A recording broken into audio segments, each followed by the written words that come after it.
You know, if you've been a Christ follower for a very long time, then you've probably experienced times of silence when it seems like God isn't listening. And you've probably had some pretty crazy thoughts about that too. Like maybe God has forgotten about me, or maybe He's just ignoring me. Silence can be a very intimate form of communicating. Think about someone who you've known for a while. Husband, wife, best friend, brother, sister.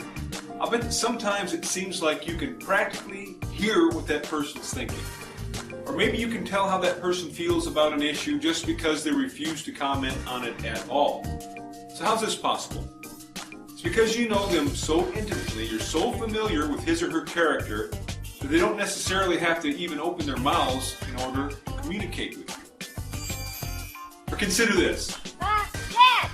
Hey, Dad! What is it, son? How come I have to be in bed now? You know why. We've been through this 100 times.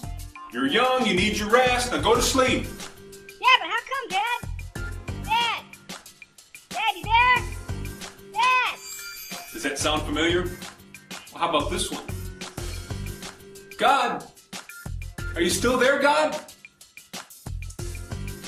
Never will I leave you. Never will I forsake you. I know, Lord, but I'm going through a pretty rough time right now, and I haven't heard from you in a while. Does that mean that you stopped listening? Does that mean you're not there? God? Sounds kind of immature, doesn't it?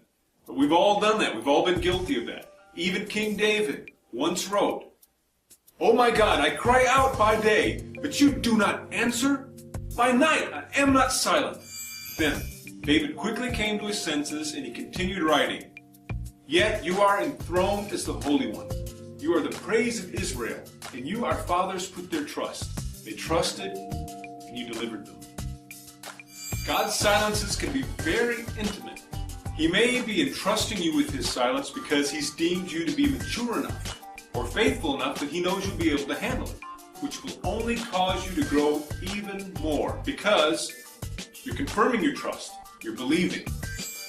Or God's silences might be in response to questions that we really should no longer be asking, because He's answered them already, hundreds of times, and He knows that we already know the answer, but that we're just being childish. Dad, you still there? And if that's the case, then what our Heavenly Daddy is probably saying by not answering is, "Hey, grow up already, will ya?" I'm not even going to dignify that with an answer, young man. Now be quiet and go to sleep. And where was it? Oh, yeah. So, Father, are you still there? Be still and know that I am God.